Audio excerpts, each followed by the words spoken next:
शानदार, बहुत ही खुशखबरी वाला संदेश है। क्या? संदेश है कि आपको आरोग्याचार्य में शकररत्न की प्राप्ति हुई है।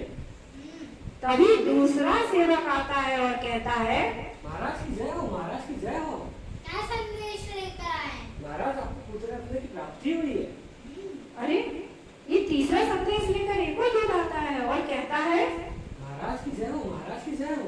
आपके समाचार लेकर आए? महाराज, मेरे समाचार सुनकर आपके कान पवित्र हो जाएंगे। ऐसे क्या समाचार है? महाराज, आपके मुनि महाराज पिता आदिनाथ मुनि महाराज को केवल ज्ञान की प्राप्ति हुई है। महाराज अपने स्थान पर खड़े होकर प्रणाम करते हैं। नमो। रोज तो आदिन आता है। हमारी सेना तैयार की जाए, हमें दिग्विजय यात्रा के लिए प्रस्थान करना है। जो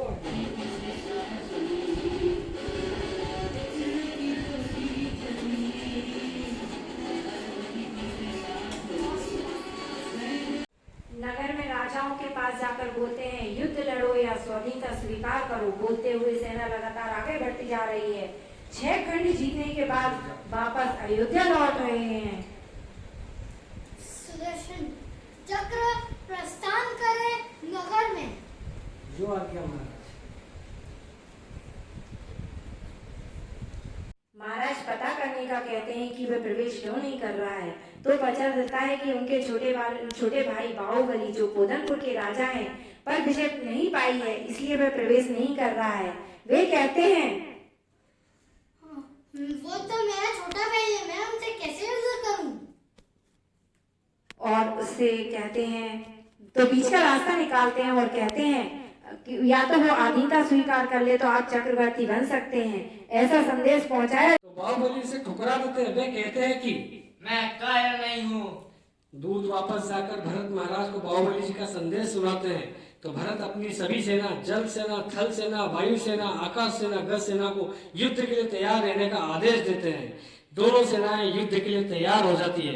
ये बात जब दोनों रानियों को मालूम पड़ती है तो वे कहती है कि आप लोग आपस में युद्ध मत करो, यदि करना ही है तो अहिंसक युद्ध करो। नेत्र युद्ध, जल युद्ध और मल युद्ध कर लें। रानियां कहती है कि जो हमें जीतेगा हमें स्वीकार होगा। और फिर शुरू होता है नेत्र युद्ध।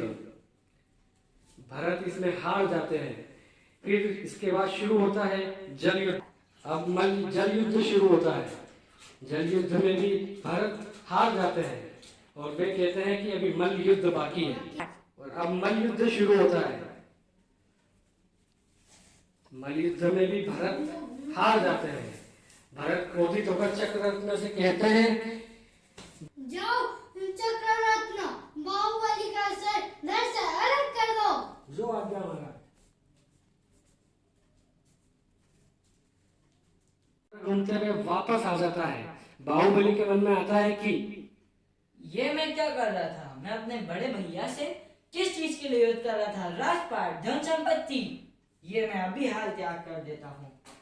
और ये कहकर वे अपना मुकुट, सिंहासन सब त्याग कर देते हैं और मुकुट उतारकर भरत के चरणों में रख देते हैं। भरत जी उन्हें रोकने का बहुत प्रयत्न करते हैं लेकिन वे नहीं रोकते। बाहुबली अपने दोनों पैरों पर खड़े हो जाते हैं। उनके मन में भाव आता है कि ये तो मेरे भाई की जगह है। वे पंजे पर खड़े हो जाते हैं, फिर भी इनमें शल्य उनके मन में रहता है। फिर अंगूठे के बल खड़े हो जाते हैं, उनके पूरे शरीर पर बेल चढ़ जाती है, फिर भी कल्याण नहीं होगा। तब भरत जी आकर उनसे कहते हैं, भैया आप अपने मन से ये शल्य हटा दीजिए। आज मेरी ये जमीन है, कल किसी और की जमीन होगी, इसलिए आप अपने मन में से ये शल्य हटा दीजिए। इतना बोलते ही बाहुबली जी की शल्य छूट जाती है और उन्हें केवल ज्ञान प्राप्त हो जाता है।